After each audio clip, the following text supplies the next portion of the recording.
Christina and the Complete Jew. A novel by Dr. A. Ahmed. This book continues the story of the Arab sugar daddy and the beautiful Indian girl, and the story of the Indian child bride and the old Arab husband, and also the story of the Indian Miss World and the rage of Muslims of the world. They have been written in English and translated into Arabic by the author Dr. Ahmed.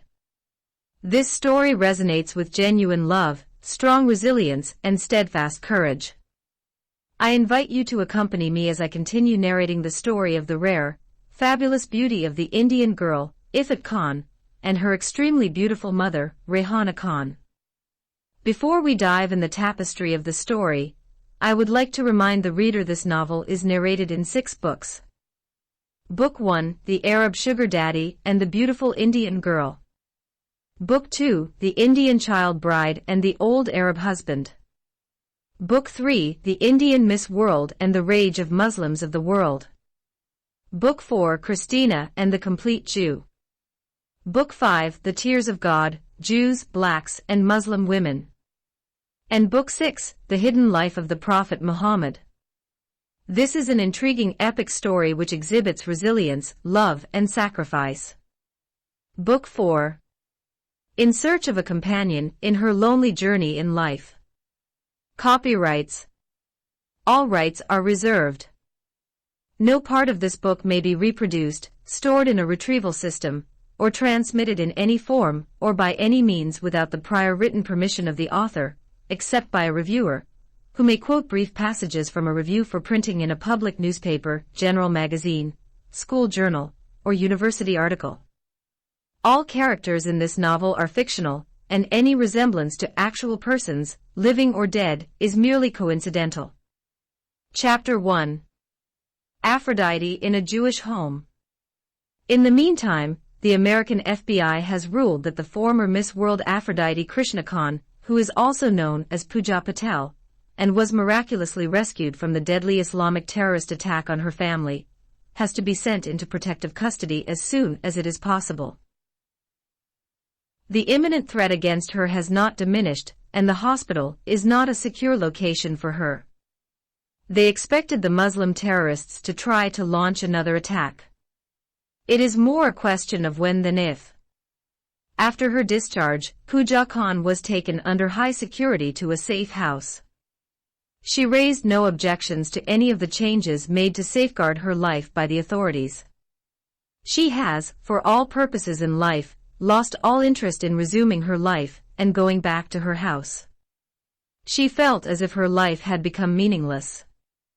The pain in her chest now has surpassed the trauma of being rendered unconscious by a bomb blast, and all the suffering and agony she had experienced during her many years of kidnap, rape, and imprisonment in the mansions of terror and abuse of the 2 evil men, Sheikh Ahmed and Mahmoud Khan. The American FBI discreetly moved Mrs. Khan to a remote small town and placed her under the care of a host family. The family is a Jewish couple, a husband and a wife with 4 children, 2 sons and 2 daughters who are all grown up with children of their own. The father is a retired FBI officer who operated the safe house. His wife is also a retired schoolteacher, and the couple has been living alone for many years after their grown-up children had left home. This is not the first instance where they have offered to house those needing a safe refuge. This, however, is the first time they have shared their roof with a Muslim girl. Their new guest has been introduced to them by the FBI as Pooja Khan, instead of her official name Pooja Patel. The Jewish couple recognized Pooja Khan as a Muslim by her last name. To their credit, they have not refused her because she is a Muslim woman, or tried to dissuade her from staying with them when she arrived. Pooja is still younger than the couple's youngest granddaughter, and some of their parenting instincts immediately came into play. Before long, the old couple realized that Pooja Khan is very childish, and her coping skills are not as developed as they should be. She is constantly weeping even though the old couple tried their best to comfort her. When they realized that their efforts at consoling her were not working, they left her in solitude so that she could work out her grief and emotions in her own time. It took Pooja an exceedingly long time to accept the fact that she had lost her loving husband and beloved daughter, and none of them was going to come back to her. She spent 1 month locked up in her room. She refused to come out and eat with her hosts, and preferred to have food brought to her in her room. The Jewish couple is very patient with her, tolerating what can be read as aloofness and irrational behavior. They have not repaid her behavior with harsh or scolding words.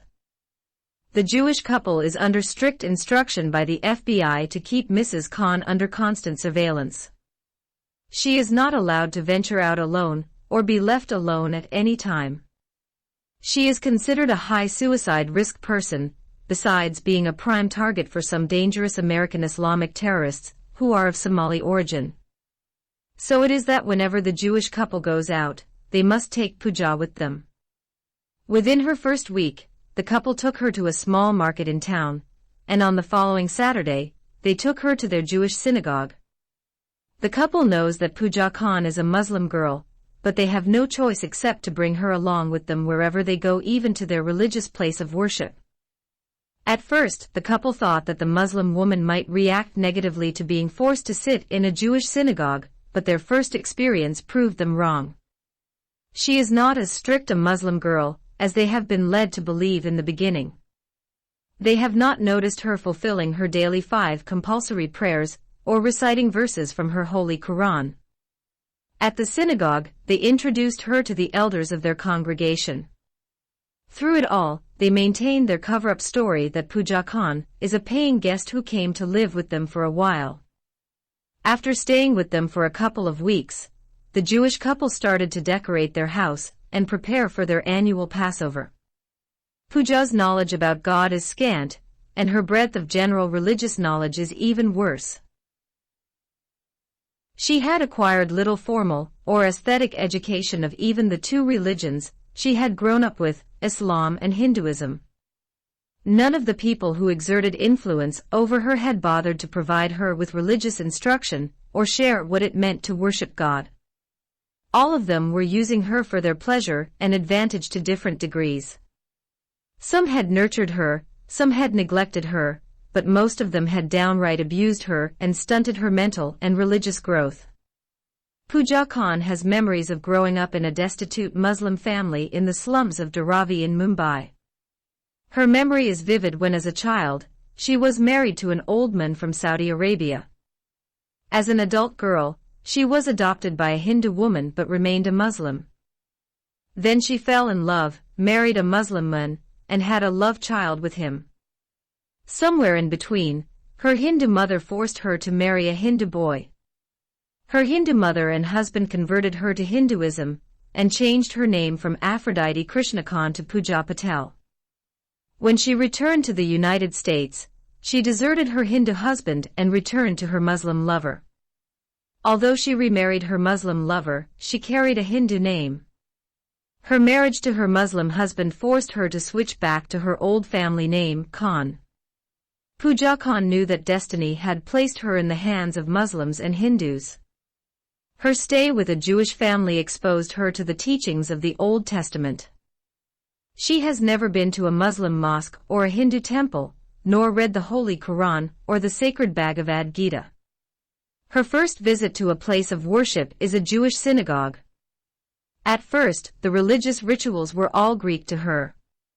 However, as she continued to attend the synagogue with her caretakers every Saturday, she began to grasp the meaning of religion and the concept of God.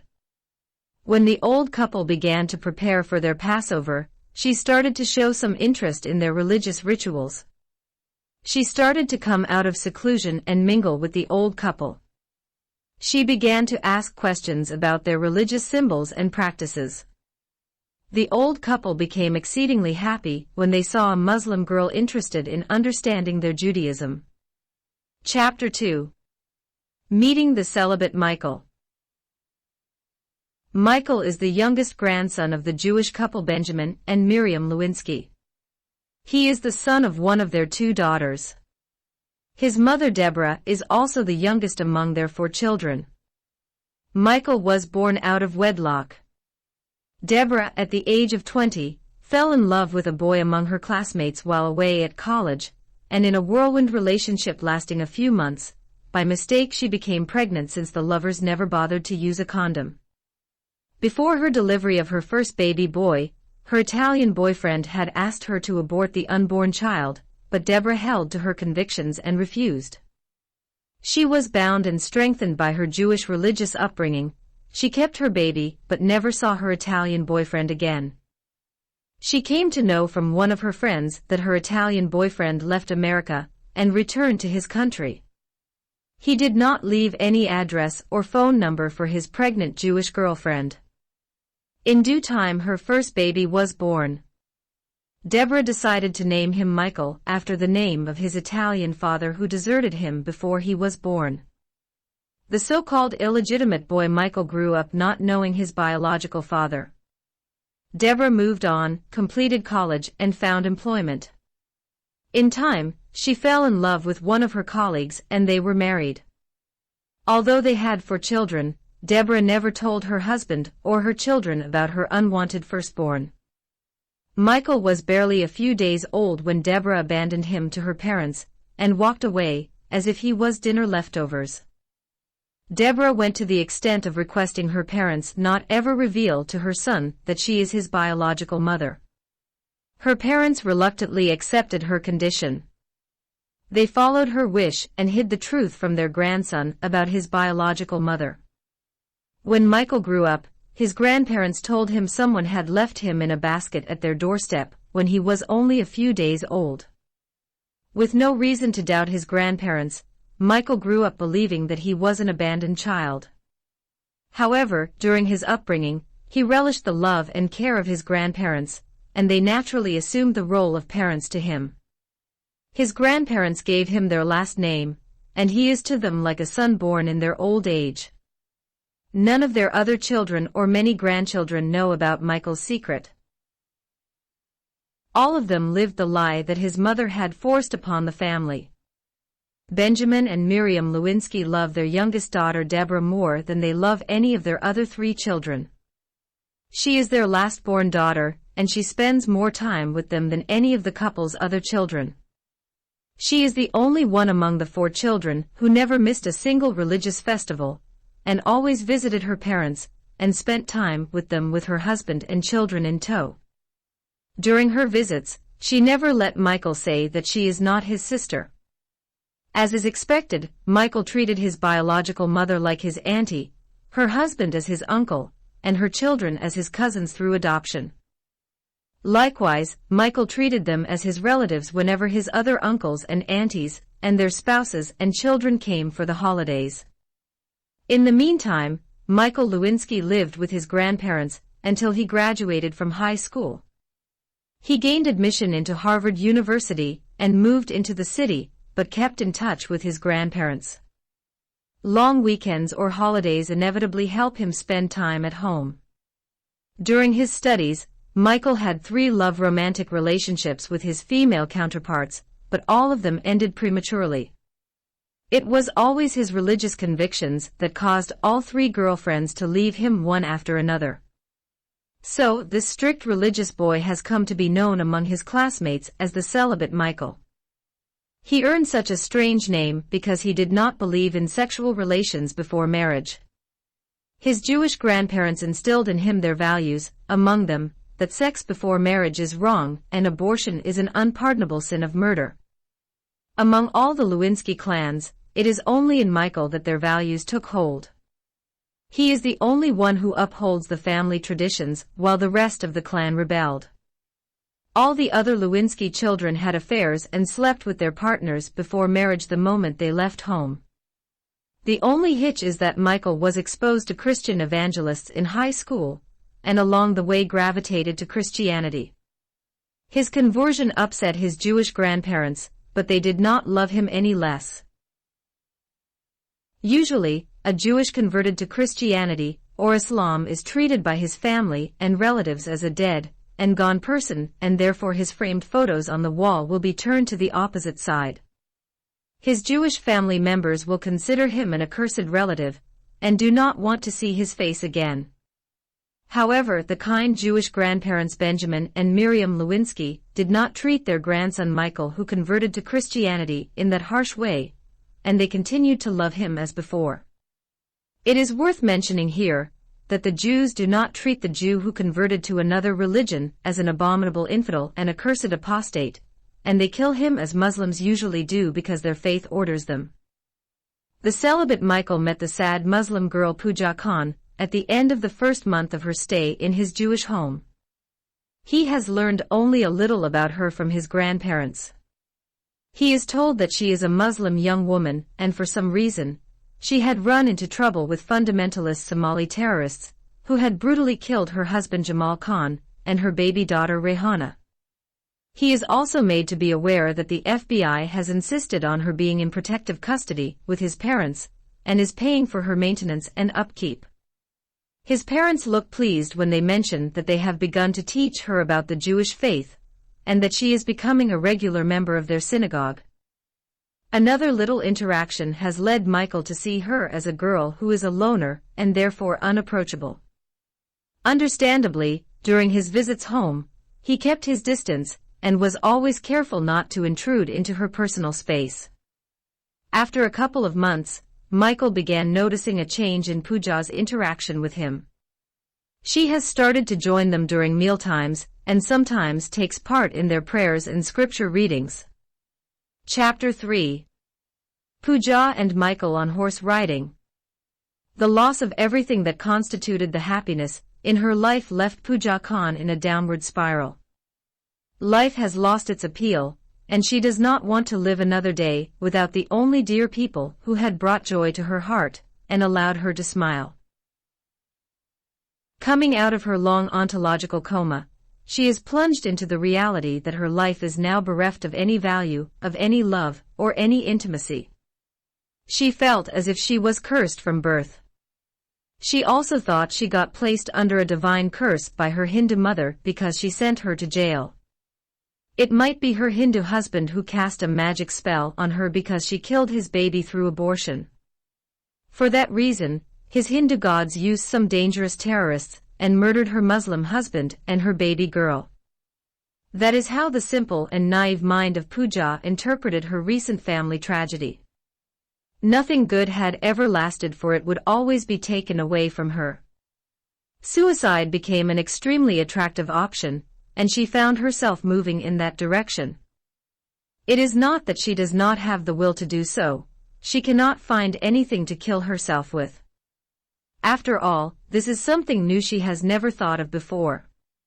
She somehow figured that the easiest way for her to achieve her goal was to place herself in the path of a speeding car, or to hire someone to shoot her. She knows of no other way to end her meaningless and miserable life. After she was discharged from the hospital, Pooja expected to be allowed to return home. Once there, she would find someone to help her exit an empty whirlwind of lifeless existence.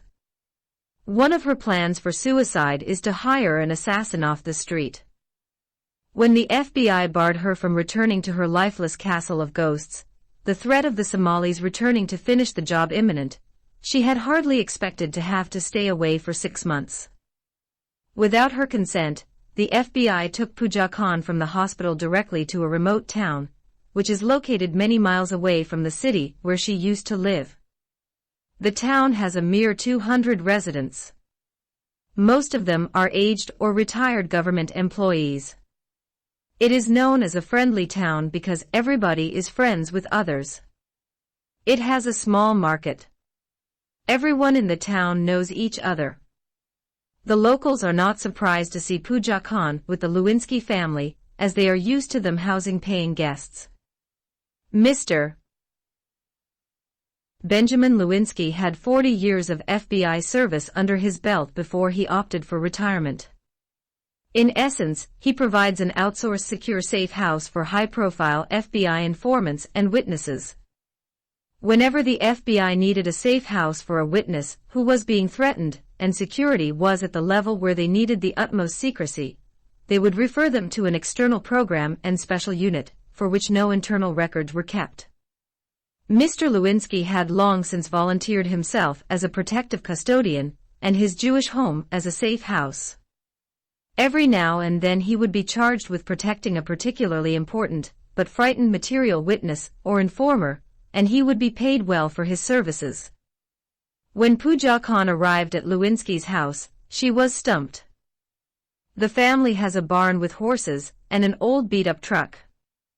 Hardly any traffic or vehicles can be seen in the little town. There is a small church with a school bus, used to ferry parishioners from their homes to church on Sundays. During the school week, the bus will serve to take the few children of the parish to their school in a bigger town nearby.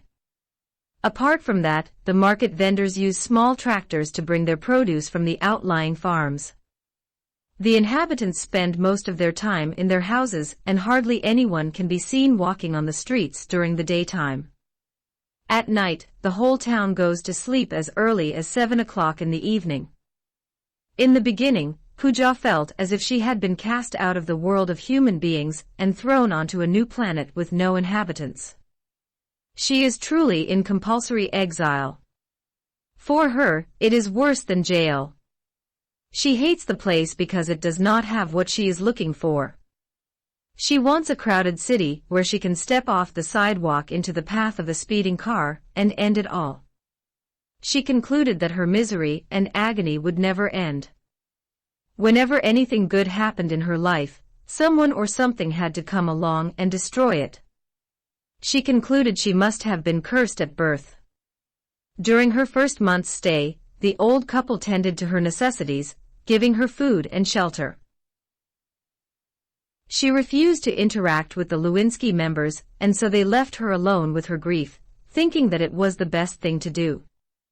In that first month, they had taken her to their Jewish synagogue for times, which is only a couple of blocks from their house.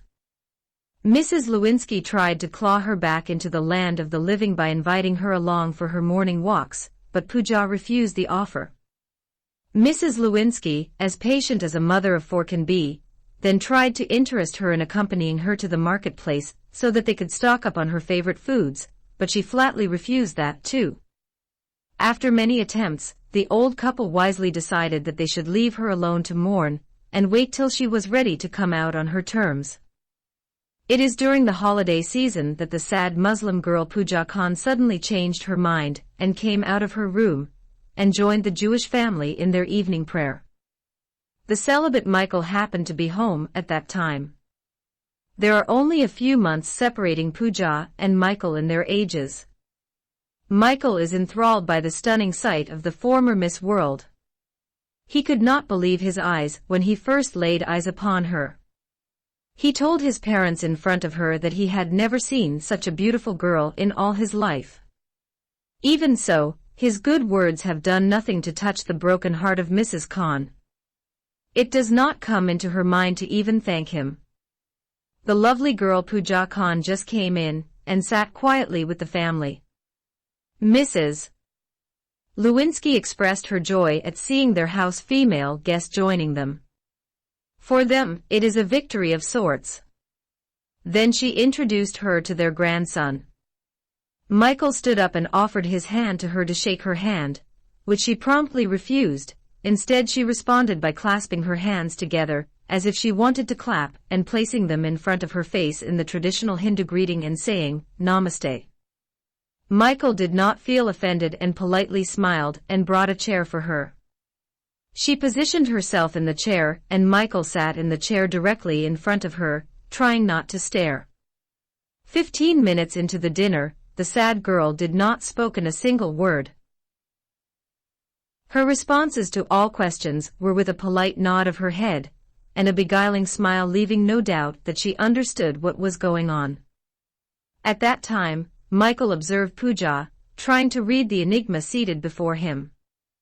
After dinner, Pooja smiled at the family and walked straight to her room without saying goodbye or good night. Although her behavior seemed a little odd to Michael, his grandparents were visibly happy with her participation in their first meal together since she had arrived. That night, Michael spent a while lying in bed thinking of the Muslim girl. Her behavior puzzled him, and her silence was deafening.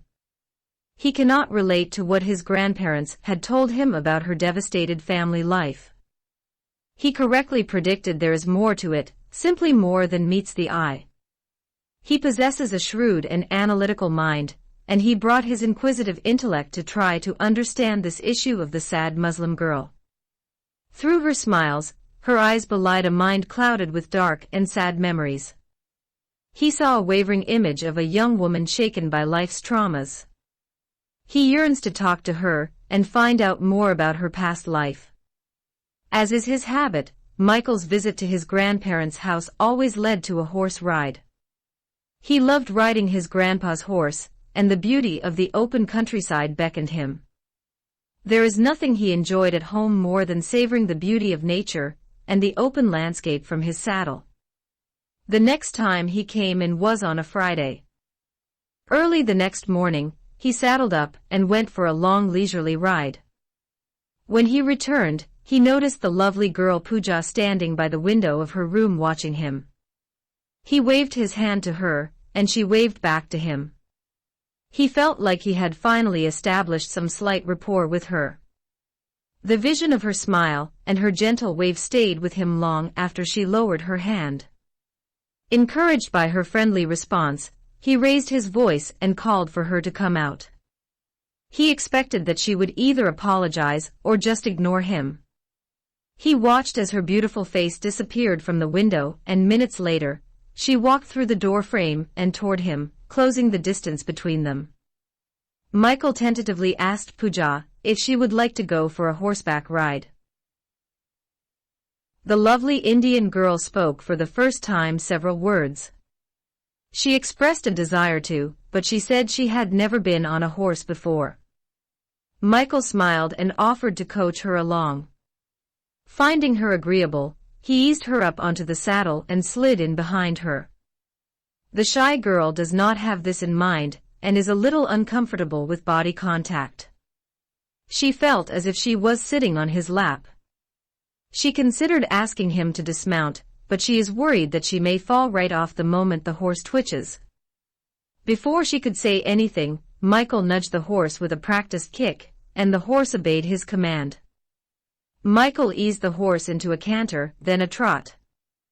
Before long, he had the horse in a nice easy gallop with his left hand encircling her while his right hand held the horse reins. She felt his arm ring around her waist and held her tightly like a baby girl he was afraid to drop. After a mile down a lonely country road, he decided to stop his horse. Pooja heard Michael's voice talking near her ear. He began his instruction with the 7 basic techniques of horse riding. 1. Take one rein in each hand, the left rein in your left hand, and the right rein in the right hand. 2. Grab the reins with all 4 fingers, with the reins coming in through your pinky and coming out at the forefinger. 3. Hold the reins in place with your thumbs against your forefingers. 4. Hold your hands in the thumbs-up position, with your palms slightly downward and thumbs turned toward each other. Hold your hands no farther apart than the width of the horse's neck. 5. Keep your wrists and fingers relaxed. Let your arms and elbows hang naturally, but do not let them droop. Hold the reins as if you are lightly squeezing a sponge. 6. Keep your hands about an inch in front of the saddle, and a few inches above the horse. 7. Lift your thumbs and let the reins slide out to add length. Shorten the reins by using the other hand to take up the extra length. Chapter 4. At Blue Lake. Before Pooja knew it, the introductory lesson was over, and Michael had taken her quite a distance. An incredibly beautiful lake lay before them. Pooja took her time to take in her vision of the verdant carpet around the crystal-clear, blue-tinged lake. Blue Lake seemed like a good place to go swimming, she mused. As their mount moved along, she realized that Michael was more interested in teaching her how to ride the horse. He does not linger for long at the lake, and after a few minutes hurried her up into the saddle again, and jumped in his place behind her. It is hot and sunny by now, and Pooja began to sweat. As he held her hands to the reins, the moist perspiration from her body and his body cemented them together just like intimate lovers. The combination of the canter of the horse and his warm body on her big backside gave Pooja a rushing sexual desire to have him. She is thinking of not refusing him if he wants to take advantage of her and make love with her right there on the horseback sex style. His manner is gentlemanly, so she gave him no indication of the gamut of sexual desires running through her young body. She longs for his hands to touch her breasts and satisfy her strong sexual arousal. She wants him to hold her in his long arms, kiss her lips, and love every inch of her body the way her Uncle Jimmy had loved her. As they drew closer to the Jewish home, Pooja understood that Michael was not going to fulfill her desire that day. She wondered how a boy could come so close to a girl and touch her all over her body for more than 2 hours without feeling anything. Although Pooja did not get what she wanted, she is excited to have ridden a horse for the first time. It helped her to come out of her shell and embrace life after so many days of self-imposed isolation. Having dealt with more suffering and tragedy than many people in a lifetime, she felt that Michael was an angel that God had sent to her. In the Jewish synagogue, the Muslim girl Aphrodite Khan had heard that the God of the Jews, Jehovah or Yahweh, sometimes sent his angels to help his chosen people. That day once again she came down from her room and joined the family for lunch. After lunch, Michael invited her to go with him to the small market. She smiled and nodded her head in agreement.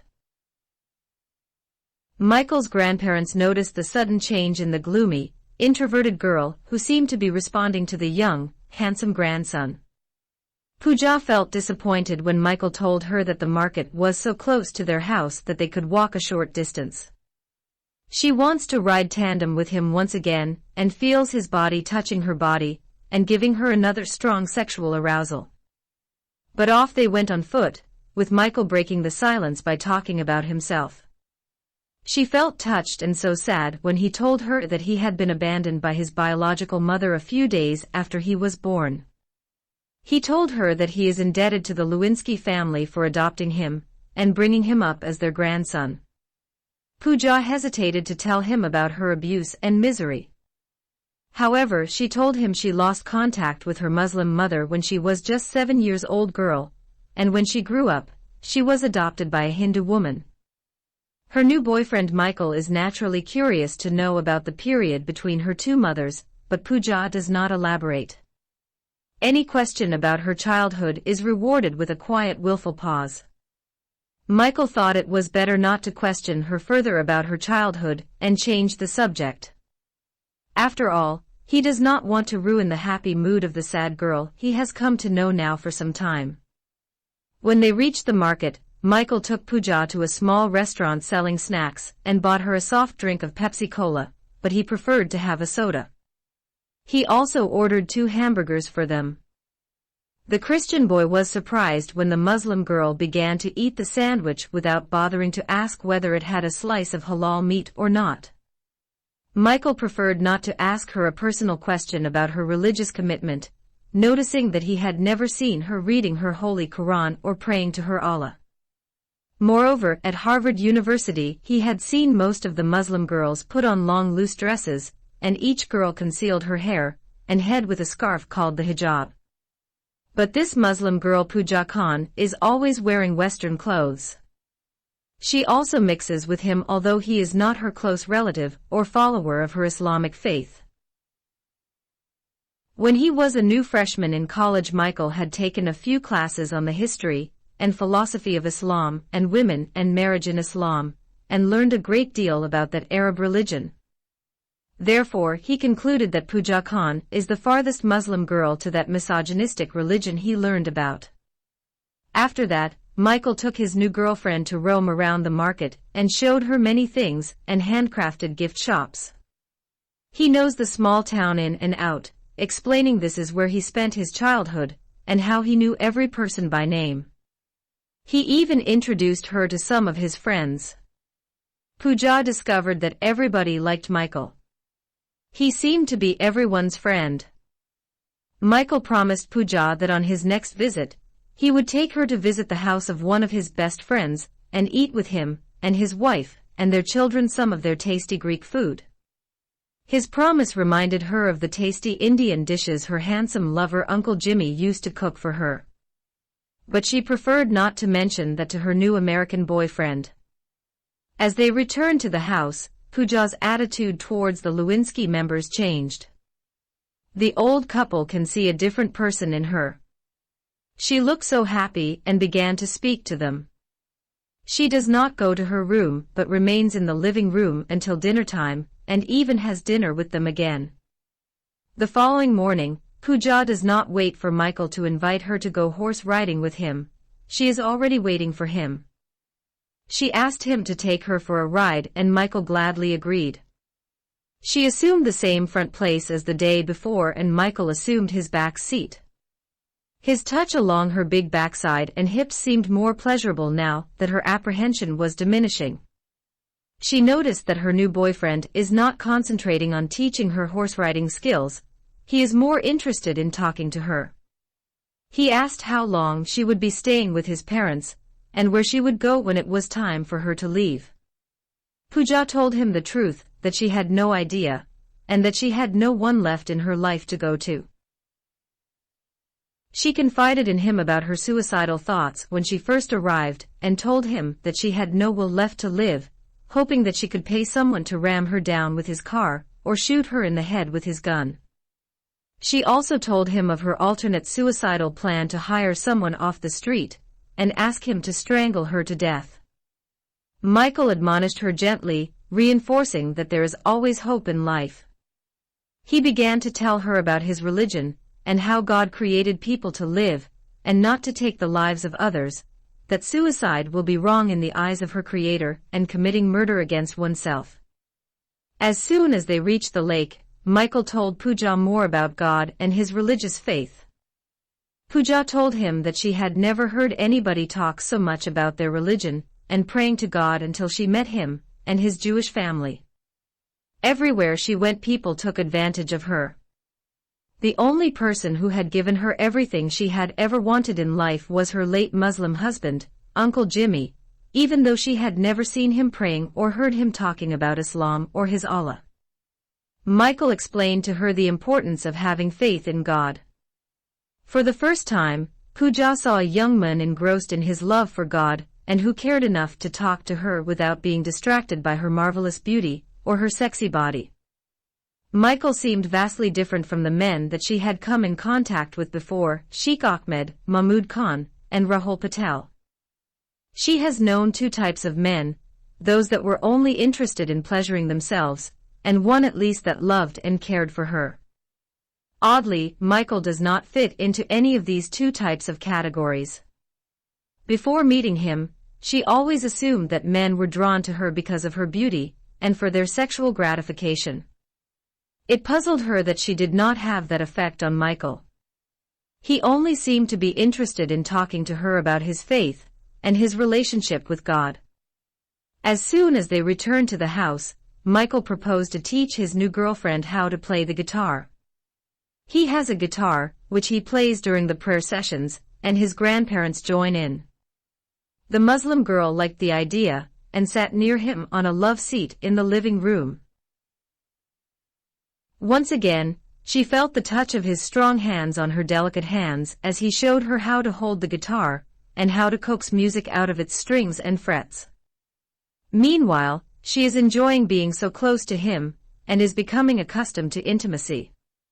She likes his thick voice and his strong, stocky build. Michael is tall and a very handsome young man.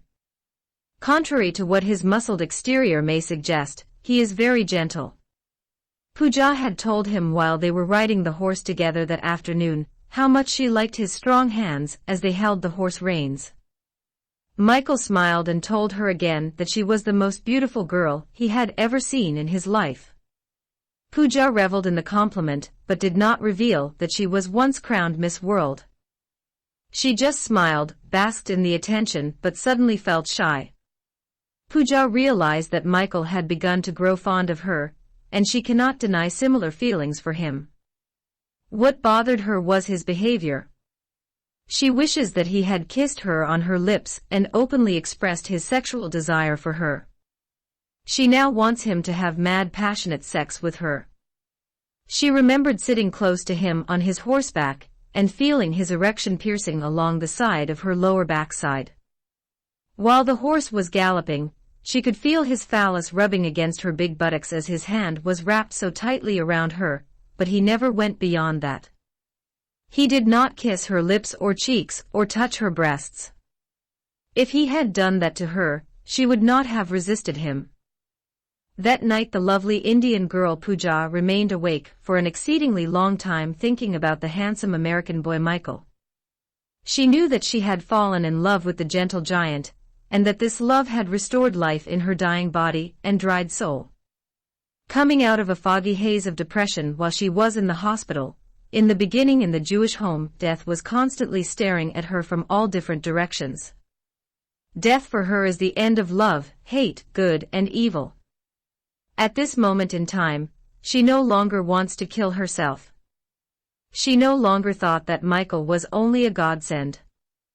She knew and understood that he was indeed sent by God to stop her from killing herself.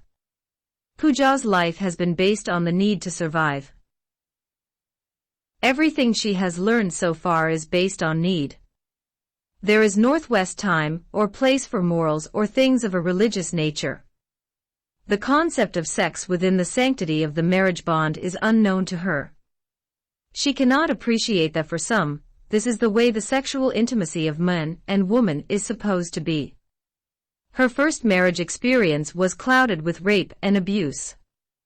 Her second captor did not even bother to marry her openly.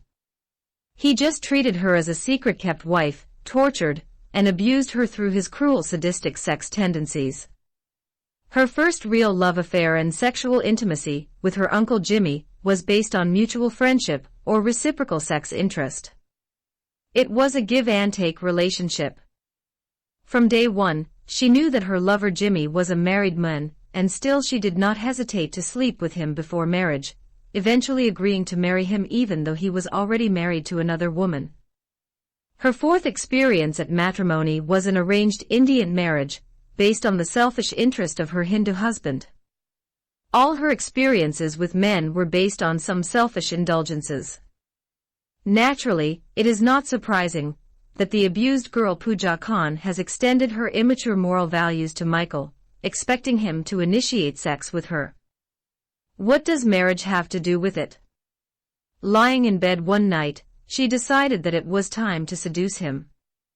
She has just to tempt him and put him in a situation where he cannot avoid having sex with her. She knows she has the stunning beauty and the sexy body that can tempt the holiest religious men in the world. The very next day, she packed one of her dresses into a small handbag. When Michael asked her what she was carrying in her handbag, she told him it was a surprise. Michael has not tried to figure out what kind of surprise she has in store for him. He just helped her to climb onto the mare, and he jumped in behind her. Everything went as before until they reached the blue lake. She could feel his erection nudging her big backside as his arms girdled her tightly. She happened to be dressed up in very tight jeans and a sleeveless shirt. Her tight clothes made her buttocks look bigger, and her pomegranate-like breasts half exposed. When they reached the lake, she asked him to close his eyes, and he must not open them until instructed otherwise. When she was satisfied that he was not peeking, she opened her small handbag and took out what she brought with her. Then she looked all around, and when she did not see anyone, she stripped off all her clothes including her red underwear and bra. She stood up fully buck naked and enjoyed the feeling of being standing naked before her new lover. She wishes that he would cheat and see her naked and sexy body. She then put on her pink bikini and eased herself into the lake. Once in the water up to her ankles, she shouted at Michael by calling his name and told him that it was now okay for him to look. When Michael opened his eyes, he was astonished to see her standing by the water in her sexy bikini. She looked simply marvelous to him and extremely sexy in her swimsuit.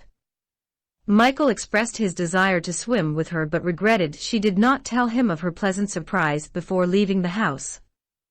He let his response taper off before telling her that she looked absolutely beautiful and hot in her string bikini. Pooja is not interested in modeling in her sexy bikini in front of him, or her swimsuit or swimming. She just wants him to see what she looks like in her swimsuit. After soaking for a while, she slipped out of the water, came to him, and reminded him that he must bring his swimsuit tomorrow and join her in the water. Then she picked up her towel and began to towel the front of her body. She turned around, gave him the towel, and requested him to dry her back and half-exposed big buttocks. Michael took the towel and began to dry her body. The shrewd boy understood that she was trying to tempt him, and she wanted him to touch her body and get him sexually excited. When he finished drying off her back, buttocks, hips, and legs, he told her that he was going to close his eyes again, turn around, and allow her the privacy to change her clothes. His words made the sexy girl extremely disappointed. She felt like jumping on him and strangling him when she saw his face turning away from her. Things have not gone according to plan. She felt that he was rejecting her, and that he did not share her romantic and erotic feelings in return. When she removed her pink bikini and put on her other dress, Pooja felt a tinge of anger when he motioned for her to sit with him, and he began to speak to her about his religion and his God again. Chapter 5. The Incompatible Lovers. The next day, Michael's new Indian girlfriend has only become more disappointed when he joined her in the water. He neither touched her exposed sexy body nor showed her any erotic affection. She had done everything she could to tempt him into promiscuous relations, but nothing worked. Pooja's antics included playing around, splashing water, touching tags, and stealing little kisses. Michael swam alongside her as if he were her long-lost brother and tried his best to keep her at a distance. Once again, after toweling off her half-naked body and allowing her to change her red swimsuit, Michael sat beside Pooja and once again started to talk to her about God. His behavior is enough to exasperate a female saint. The day after, not wishing for a repeat performance, Pooja told him that she was feeling poor and could not go horse riding or swimming with him. Michael took it for what she said and cancelled their morning ride. He suggested taking her to the family doctor, but she declined the offer. She also refused to come out of her room and join the family for lunch. After spending most of the day in seclusion, Michael got worried and decided to look in on her. He knocked on her door and offered again that he could take her to see a doctor. She turned away and hung her head in silence. It dawned on Michael that Pooja was simply upset with him for some slight or perceived insult, the pout on her face confirming his suspicions. Michael sensed tenseness in her from the time they had left the lake. She remained sullen and unfriendly. On the way home, she did not want to talk or respond to anything he said. At the time, he was apprehensive about going too far too fast in a further discussion of his Christian faith, because he thought that what he had said about his God and his religion made her reflect in some way and think deeply. He then thought that since she is a Muslim girl, Pooja Khan felt bad, because he knew from his preaching experience in college that among all Asian and Arab foreign immigrant students, Muslims hate to hear the gospel of Jesus being preached to them. He witnessed some of them become offensive and violent. For that reason, Michael decided not to talk to her about religion again. It was only when the silent and angry mood continued that he correctly perceived the true reason for her bad moodiness. He understood that he had disappointed her by not reciprocating her sexual advances, but he just could not compromise his religious principles to please her. Michael remembered that all his previous 3 love relationships with the other girlfriends ended when he refused to compromise his religious convictions. He nursed the thought that Pooja is like his other girlfriends who left him when they came to view him as some sort of one of those religious fanatics. Nevertheless, he decided to talk to her and tell her that he deeply loves her, but his Christian faith will not allow him to cross the limits set by his holy Creator. "Can I come in? I need to talk to you, Pooja." Pooja did not invite him in, but her body language acquiesced. She just retreated to her bed and sat on the edge. She has nothing to offer him to sit on in her room except her bed. She motioned with her hand for Michael to sit beside her. He sat so near to her until his body touched her thighs. Then he remained silent for a few seconds before he began to speak. I know that you love me, and I love you too, and I feel in an incredibly special way. But I am a devoted Christian and committed to my faith. I cannot go beyond what God has permitted in His Holy Bible, or go beyond the red line that I had been taught by my Jewish parents what is wrong for me to do. The Muslim Indian girl Pooja has not fully grasped what her American Christian lover Michael is trying to say to her. On the contrary, she completely misunderstood him. She thought that as a devoted and committed Christian man, he meant to say he must live his whole life without marrying any girl. She thought his faith implied he was like a nun. Pooja remembered that when she stayed with the two Good Samaritan girls Annie and Nancy and other nuns in New Delhi, her Hindu mother told her that those girls had dedicated their lives to the Lord Jesus Christ, and hence none of them would marry a boy or allow any man to have sex with her. Each one of them is counting herself as the bride of Jesus Christ. So when the Christian boy Michael told Pooja that he loves her deeply, but he is a committed Christian, she thought that he is a kind of a male nun, and he has also become the bride of Christ. Pooja has never come across a Hindu sannyasi or a Christian monk. She does not realize that there are men who abstain from sex for religious reasons until Michael starts to explain his stance in this regard.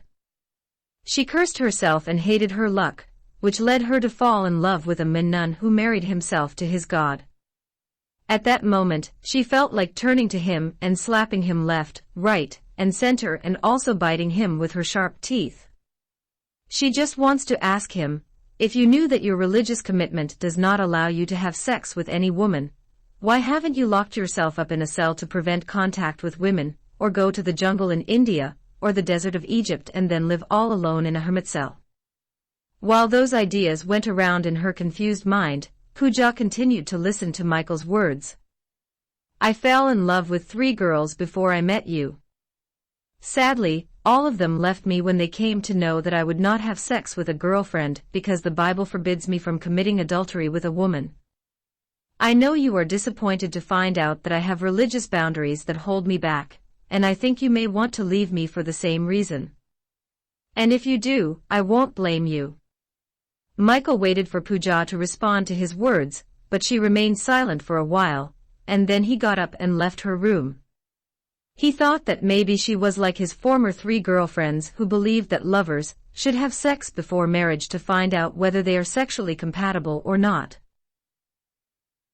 The celibate Michael felt crestfallen when he realized that he had broken the heart of yet another girlfriend and in the same strike, dashed into his own heart too. With nothing left to say and despair enveloping him like a heavy blanket, he quietly left and retired to his room, falling upon his bed, weeping bitterly.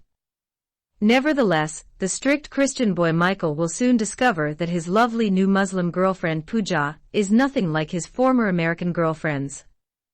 He is expecting himself to be ostracized and ignored by her after confessing his feelings and making his situation clear. Oddly, he soon found out the lovely Indian girl Pooja had not decided to leave him or stop loving him. The following morning, she was the one who knocked on the door of his room and told him that she would be waiting outside for their morning horse ride. When he came out, to his pleasant surprise he saw her dressed up like a beauty queen, complete with a beautiful crown perching atop her head.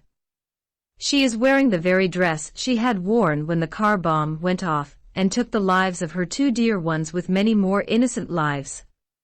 She looks stunning in her expensive dress to the point where Michael mumbled, "You look like a beauty queen." Pooja waited for him to say exactly that, and that is when she announced that she was the former Miss World. At first, her American boyfriend thought that she was just joking. He is too engrossed in taking in the breathless stunning beauty of sight, before him to ask any inconsequential questions regarding her claim. Michael could not read Pooja's intentions. He thought that she accepted his condition and agreed to keep her friendship with him until the point where they could consider marriage. He knows that as long as she is not a Christian girl, he will not consider proposing to her. His future bride must have to fulfill 3 conditions. First, she has to agree to keep the relationship platonic. That will even rule out a kiss on the forehead, which she has to comply with. Second, she has to forsake Islam and embrace Christianity. Third, she has to be very committed as a Christian girl. Then and only then he can consider betrothing her for marriage. On the other hand, the Muslim girl Pooja has her secret plans too. She has determined to continue her attempts of seduction with her unmatchable beauty and sexy body until he throws caution to the wind, loses all his morals, succumbs to his desires, and fuck her with or without marriage. Secondly, she must reveal her past successes in life and tell him about her beauty queen and Bollywood triumphs. Thirdly, she decided to tell him that she had over $95 million in her bank account besides her $5 million mansion in the city, where he is studying at Harvard University, plus her other properties in the Middle East.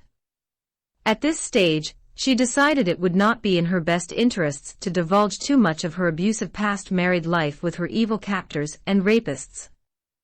After thinking it over, she decided not to tell him how she came to have such a great fortune, and opted for an alternative version of an inheritance from her late rich Indian father. Therefore, after the quiet storm of the previous day, both of them worked relentlessly trying to change the other from both ends of the spectrum.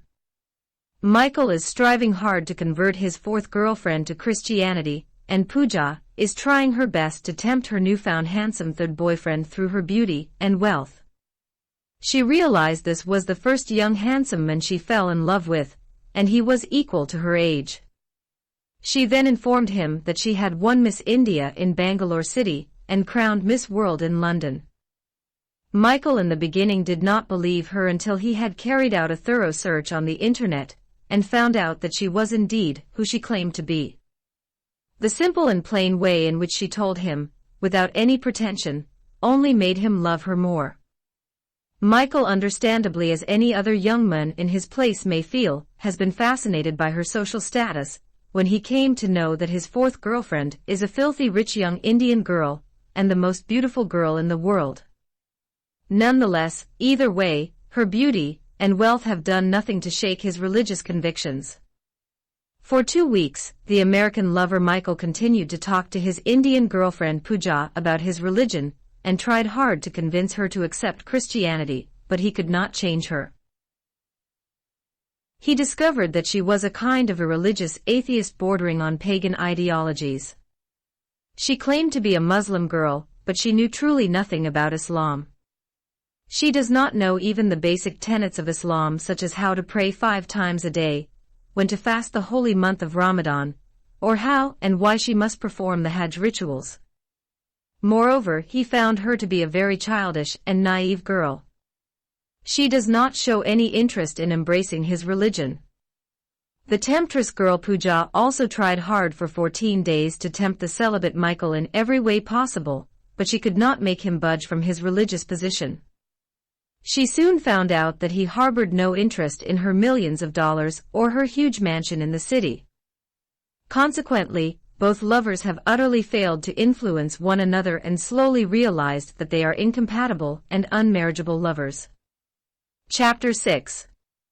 The New Girl, Christina Lewinsky.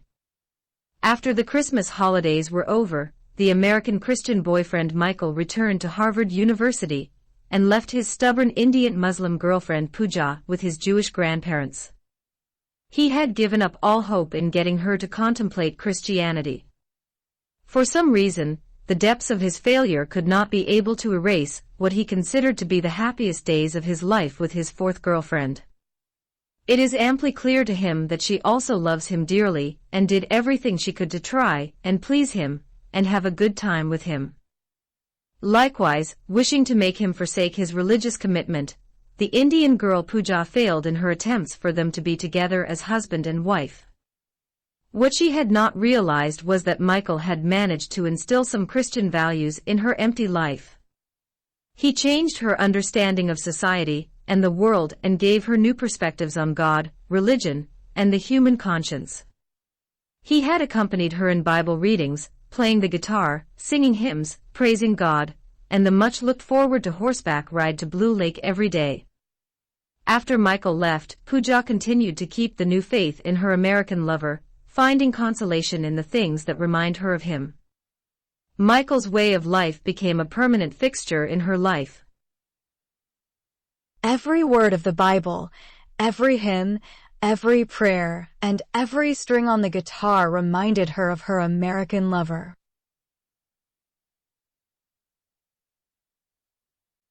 Pooja never loved a man before more than she loved Michael. Her love for the celibate Michael surpassed her love for her Uncle Jimmy. She found him to be a loving and caring boyfriend. She understood that he was more interested in giving than in taking. She could not seduce him through her unmatchable beauty, or lure him through her riches. She understood that he loved her no matter what she was now, or what she had been before. He taught her a new kind of love. He loves something in her that is beyond her body and wealth. He loves her innocence and childlike nature. While many of us grow up conforming to societal values of maturity and common sense, we often lose the childlike wonder and joy that allows us to see the world differently. Her American lover Michael is the first of her 3 lovers to understand the difference between a childish and a childlike girl. He understood that Pooja was not a childish girl as many around her had viewed her that way, but she had a pure and innocent heart like a female child. Michael always remembers his Lord had said to his followers, "Truly I tell you, unless you change and become like little children, you will never enter the kingdom of heaven." Again, Christ said, "Truly I tell you, anyone who does not receive the kingdom of God as a little child will never enter it." He understood that his Indian girlfriend had that childlike innocent nature. When Michael coached Pooja about horse riding, playing the guitar, reading the Bible, and praying to God, he opened her soul to a different realm. She found peace of mind and serenity in the spiritual path he opened before her eyes. She found that whenever she gave praises and prayed the way Michael had taught her to do, she was filled with the peace of his Christian God. Before she came to the Jewish home and met her Christian lover, Michael, the Muslim girl spent most of her miserable life with 2 evil Muslim men who taught her nothing good. Abuse of a female child is halal marriage, and that committing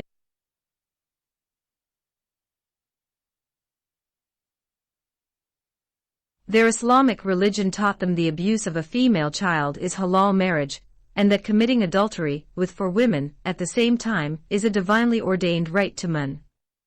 They also learned that they must consider all non-Muslims as defiled and unclean infidels and bitter enemies of God, and as such they must convert them by the sword to their religion, and if they refuse to embrace Islam, they have to kill them, rape their wives and daughters, possess their properties, and occupy their lands, and also enslave their women and children. Therefore, from those Muslim men, the Muslim girl had learned wrong is right, unrighteousness is holiness, and doing evil is good.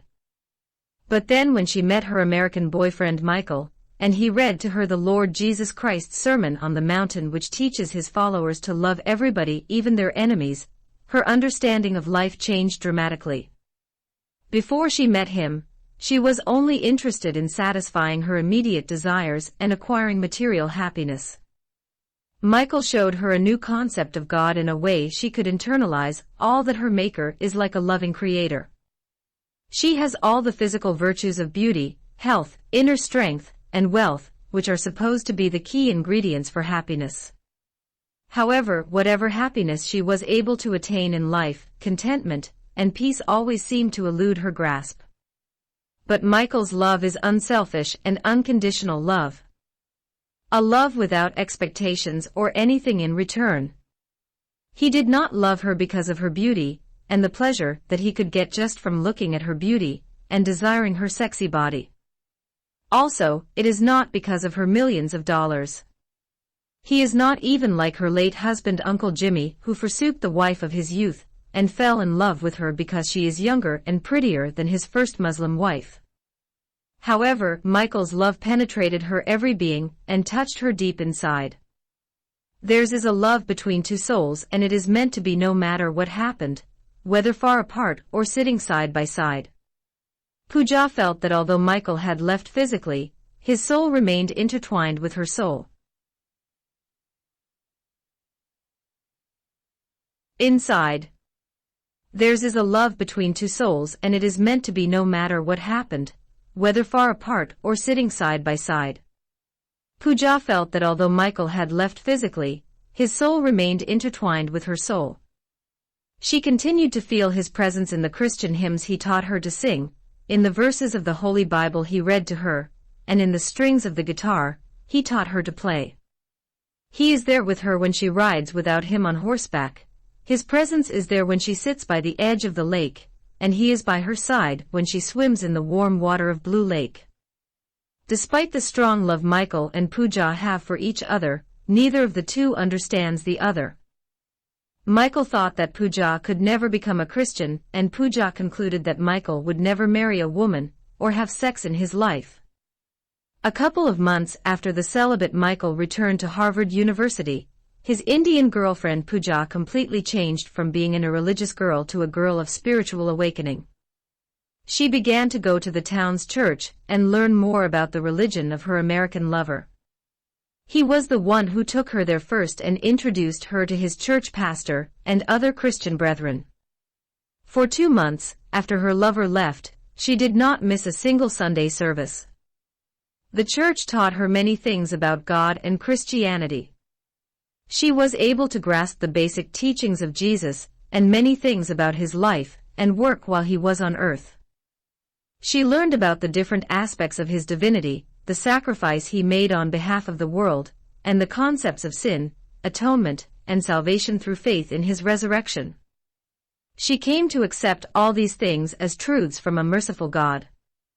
Gradually, the Muslim girl Pooja Khan found herself being drawn to the church and Christian values.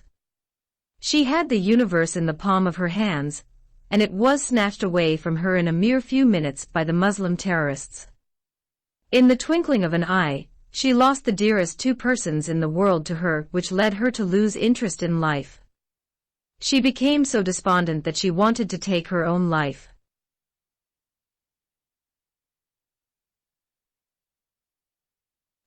When Michael entered her domain and began to teach her about his religion and God, her dead soul had been revived from the clutches of death. She experienced a kind of love that she had never known before.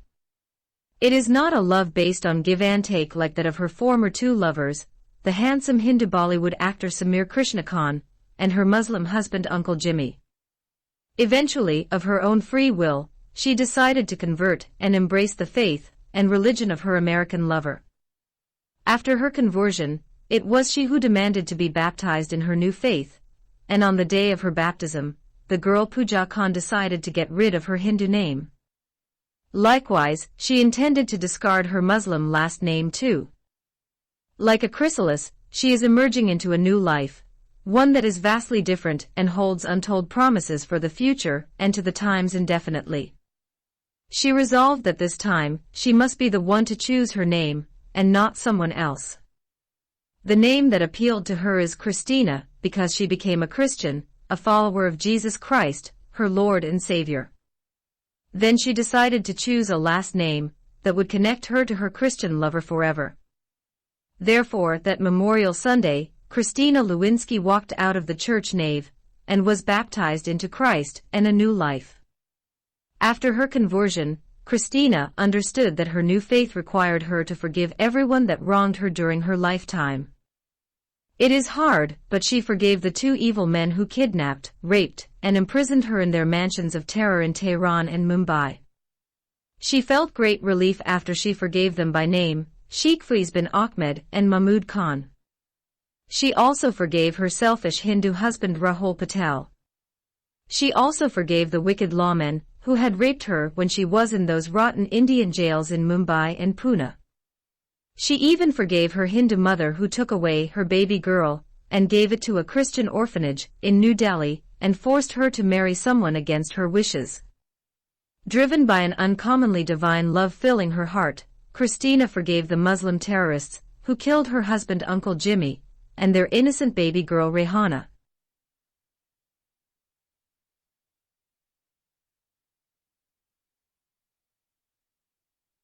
And remembered her Muslim biological mother Rehana Khan.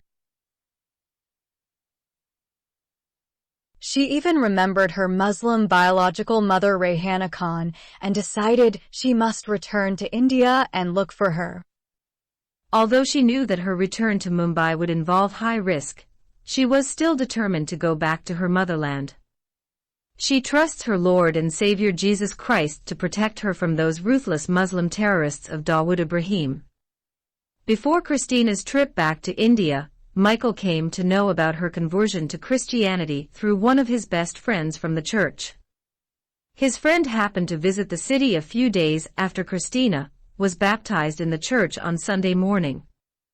The friend visited Michael at his apartment and broke the good news to him about his Indian girlfriend's conversion and baptism. Michael has never been happier in all his life than the day he learned that his beloved fourth girlfriend converted to Christianity and changed her name from Pooja to Christina. He wants to call her on the phone, but he is afraid he may not be able to fully express all the happy feelings he is feeling inside his heart. Instead took time to write her a long love letter and sends it with a beautiful greeting card which read, "Congratulations." Michael thought that the fastest way to get his first romantic epistle to his girlfriend was to send it by hand delivery through his best friend. In his love letter, he expressed his happiness about her forsaking Islam and converting to Christianity. He expressed his desire to come in person as soon as possible and betroth her for a holy Christian matrimonial union, and if she accepted his proposal, he would marry her in the church in his next visit to his Jewish home. Ever since he heard the good news, Michael has eagerly awaited the next extended break in his school schedule so that he can fly with wings of love to his Christian girlfriend Christina. By the time his first love letter and marriage proposal had been hand-delivered to his Jewish grandparents, his Indian girlfriend Christina had already left for Mumbai.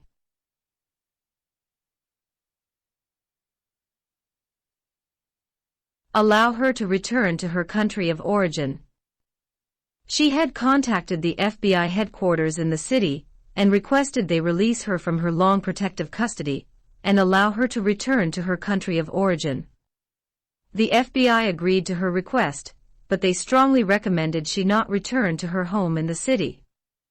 After a long briefing of do's and don'ts, they told her that the Somali terrorists most possibly were still looking for her. Returning to her house in the city will allow them to target her again.